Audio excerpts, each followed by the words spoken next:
हिते मांखे breaking news ॾेई रहिया आहियूं मिठी मां, जिथे थर सजागसत जे सॾ ते मुख़्तलिफ़ सियासी समाजी धुरियुनि ऐं शहरनि अटो महांगो विकिरो करण ऐं गाठड़ तोड़ महांगाई ख़िलाफ़ एहतिजाजी रैली कढी वई आहे।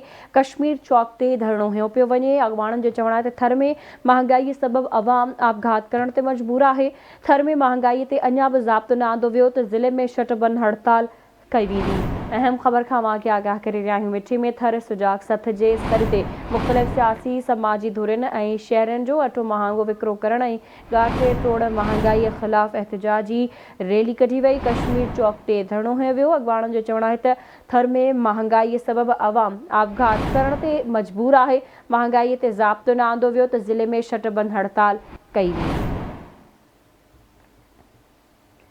एक भेरो ॿीहर मांखे अहम ख़बर खां आगाह करे रहिया आहियूं मिठी में।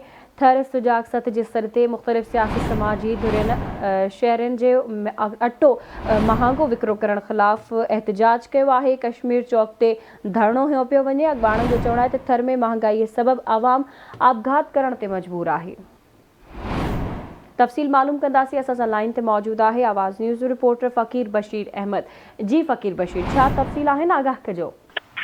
जी बिल्कुल, मिठी में थर सुजागसत जे सॾ ते जेका मुख़्तलिफ़ सियासी समाजी धुरनि ऐं अवामी जेका आम शहरनि पारां अटो महांगो करण ऐं आम वापे शयुनि जे गाठे तोड़ महांगाई ख़िलाफ़ सख़्त एहतिजाज करे रैली कढी वई आहे, जेका हिन वक़्तु कश्मीर चौक ते उहा धरणो हयो वियो आहे।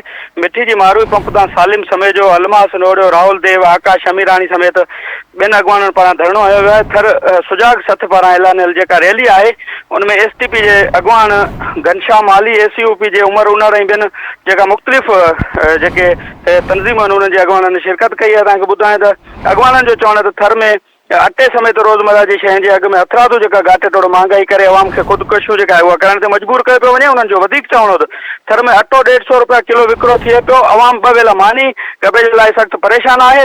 मैदनी वसीला मिलण बाद थर मुल्क जो सभ खां वधीक शाहूकार ज़िलो आहे, पर उतां जो अवाम बुख बदाली बेरोज़गारी सबबि ख़ुदकुशियूं करण ते मजबूर आहे।